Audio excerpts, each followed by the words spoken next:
ఓం సహనావవతు సహనౌ భునక్తు సహ వీర్యం కరవావహై తేజస్వినావధీతమస్తు మా విద్విషావహై. ఓం శాంతి శాంతి శాంతి. హరి ఓం. శ్రీ గురుభ్యో నమః. హరి ఓం. సాక్షాత్తు దివ్యాత్మ స్వరూపులైన మీ అందరికీ ముందుగా నమస్కారం. మనం భజగోవిందం 37వ ధారావాహి చేసుకుంటూ ఉన్నాం. నిన్న మనం భగవాన్ రమణుని గురించి చెప్పుకుంటూ ఉన్నాం. రమణుడు ఆయన యొక్క తపస్సు చేస్తూ అసలు మరణం అంటే ఏంటి దాన్ని తెలుసుకుని ముక్తి మార్గంలో వెళ్ళాడని మనం చెప్పుకుంటూ ఉన్నాం. అలానే ఇప్పుడు ఉన్నటువంటి ఈ ప్రపంచం ఈ కలియుగంలో చూస్తూ ఉంటే అనేక మంది విభూతులు పెట్టుకొని రుద్రాక్షలు పెట్టుకొని రకరకాలుగా వేషాలు వేస్తూ ఉన్నారు. అది వేషాలు వేసుకోవడానికే అవన్నీ కూడా పూసుకున్నారు. కానీ ఒకరోజు పోతారని తాను తెలియలే. అందువల్లే ప్రతి క్షణం కూడా మరణాన్ని గురించి మనం ఆలోచన చేస్తూ ఉంటే చాలు. మరణం వచ్చినా కూడా దాన్ని అంత సులువుగా దాటిపోతావు. వచ్చిందేంటి ఈ శరీరానికి, నాకు కాదు. నేనంటే ఎవరు? చైతన్యాన్ని. నాకు మరణం లేదు. నీకు చాలా స్పష్టంగా అర్థమవుతుంది. మరణాన్ని రమ్మని ఆహ్వానిస్తావు కూడా. ఏంటి రా, తీసుకెళ్ళిపో. ఎందుకు, ఏం చేసుకుంటావు? ఇది ఏనాడైనా 10 కట్టెలో కట్టిగా కాలిపోవాల్సిందే, పిడికిడి బూడిదైపోవాల్సిందే. దేనికోసం సంపాదించాలి నేను? నా అన్నవాళ్ళు ఎవరు లేవు, నువ్వు తప్ప. నువ్వు నేను రెండు లేదు, ఉన్నది ఒకటే. నువ్వే నేను, నేనే నువ్వు. అసలు ఈ భావంతో ఉంటే ఒక ఆటలాగా సాగిపోతుంటుంది. ఇది ఆటే. ఈ ఆట కూడా ఎంత అద్భుతంగా ఆడతావు. అందుకే దీనికి కూడా ఒక మంత్రం చెప్తారు. ఓం త్రయంబకం యజామహే సుగంధిం పుష్టివర్ధనం ఉర్వారుకమివ బంధనాత్ మృత్యోర్మృక్షీయమామృతాత్. చూడండి ఎంత చక్కనైన మంత్రం ఇది. ఇదొక్కటి కనుక మనం రోజు పఠించేటటువంటి మృత్యు భయం పోతుంది. ఒక విశ్వాసం ఉంచండి దాని మీద. ప్రతి నిత్యం కూడా దీన్ని ఎప్పుడూ కూడా మననం అయిపోవాలి. ఇది నువ్వు ఎక్కడికి బయలుదేరుతున్నా కూడా దీన్ని చదువుకోవాలి. ఎక్కడ ప్రయాణం చేస్తున్నా కూడా దీన్ని చదువుకుంటూ ఉండాలి. ఎప్పుడు కూడా ఆ స్మరణతో ఉండేట్టుకుంటే నీకు మృత్యు భయం ఉండదు. మార్కండేయ మహర్షిదే ఇది మంత్రం. మార్కండేయ మహర్షి గురించి ఎప్పుడో చెప్పుకున్నాం మనం. సాక్షాత్తు యముడు వచ్చినా కూడా ఏం చేయలేకపోయాడు.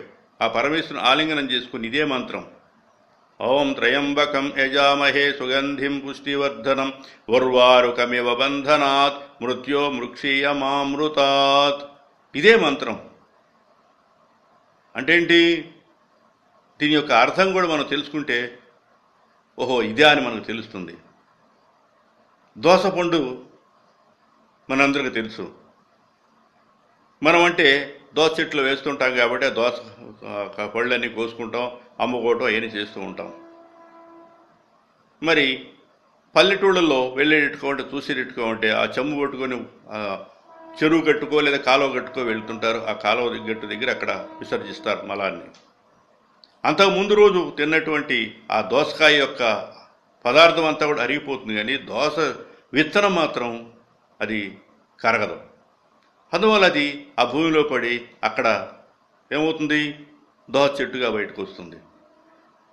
మన వాళ్ళు అందరూ తెలుసు కాబట్టి అక్కడ విసర్జించినాయి కాబట్టి అవి కోసుకోకూడదు అని అందరికీ తెలుసు. ఆ ప్రదేశం అటు ఉంటుంది, మల విసర్జన తీసేది కాబట్టి అక్కడ ఆ పండు తీసుకోకూడదు అంటారు.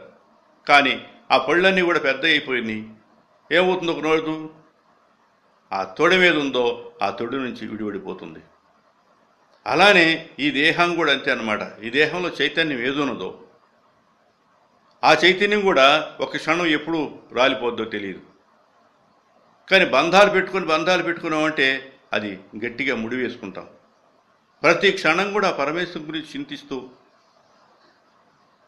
ఈ మంత్రాన్ని మనం చదువుకుంటూ ఉంటే దేహం రాలిపోతున్నా కూడా అదే కదా ఆ యొక్క దోస చెట్టు యొక్క తొడెం నుంచి ఎంత సులువుగా పండిపోయిన తర్వాత దాని అంతటా విడిపడిపోయినట్టుంది. అందుకే ఎప్పుడు కూడా మంచి స్మరణ కావాలి. పండిన దోసపండులాగా నీ యొక్క దేహాన్నించి విడిపడిపోవాలి. అది తెలిస్తే జీవితంలో సంపూర్ణ ఆనందం ఇంతకన్నా ఇంకోటి లేదు. మనం ఒకసారి గతంలోకి వెళ్ళి గుర్తు చేసుకుందాం. అంటే ఇప్పుడు వాళ్ళకి తెలియకపోవచ్చు.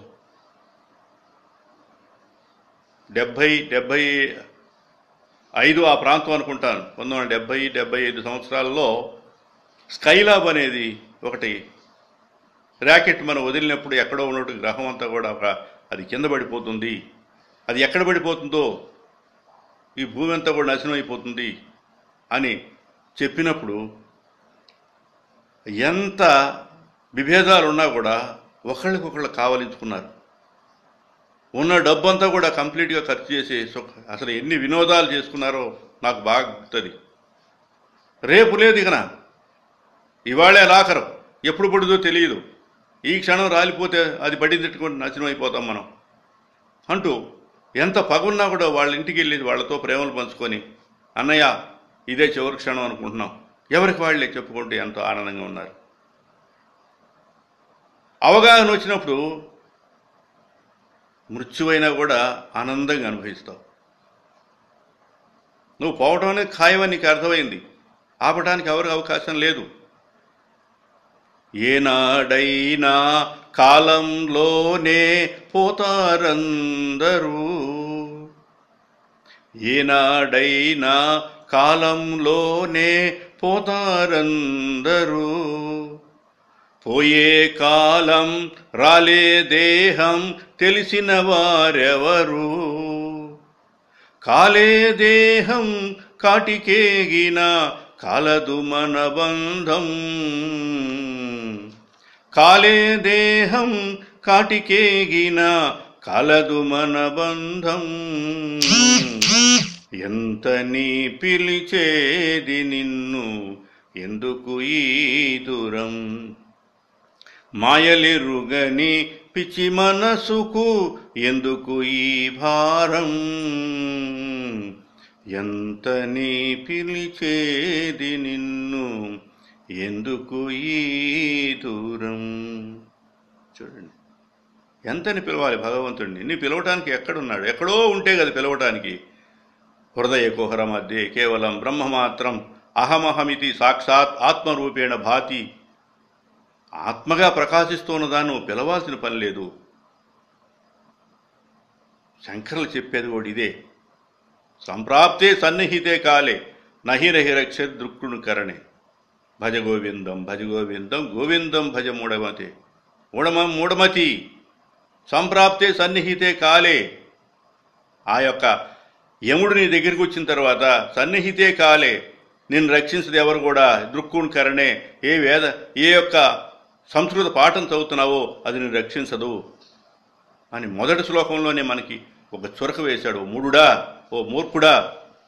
అంత వయసు ఉన్నవాడిని కూడా ఎందుకన్నా అక్కడ వయసుకు సంబంధం కాదు మరణానికి. అందువల్ల మరలా ఈ జన్మ తిరిగి రాదు కదా నీకు. ఒక అవగాహన వల్లే మార్చుకోవాలి. అరిషడ్ వర్గాన్ని తొలగించుకోవాలి. అవి ఎప్పుడైతే ఉన్నాయో వాటి నుంచి విడివిడిపోవాలి. అందుకే ఆయనే చెప్పినటువంటి శ్లోకాలు ఇవన్నీ కూడా. కామ క్రోధచ్చ లోభచ్చ దేహే తిష్టంతి తస్కర జ్ఞాన రత్నాపహారాయ తస్మా జాగ్రత్త జాగ్రత్త అంటుంది వేదం. కామము, క్రోధము, లోభము, మోహము, మదము, మాత్సర్యం, ఈ యొక్క 6 దొంగలు ఎవరున్నారో నీ హృదయం ఉన్నటువంటి ఏది అమృతమైన కోహినూరు వజ్రం లాంటి దాన్ని దొంగిలించాలనుకున్నారు. జ్ఞానం అనే రత్నాన్ని. జాగ్రత్త జాగ్రత్త జాగ్రత్త అంటూ శంకరాచార్యులు వారు చెప్పినటువంటి ఈ యొక్క వాక్యం ఇది. మన కోసం ఎన్ని ప్రయత్నాలు చేస్తున్నాడండి చిన్న చిన్న మాటలతో. మనమే మారలా.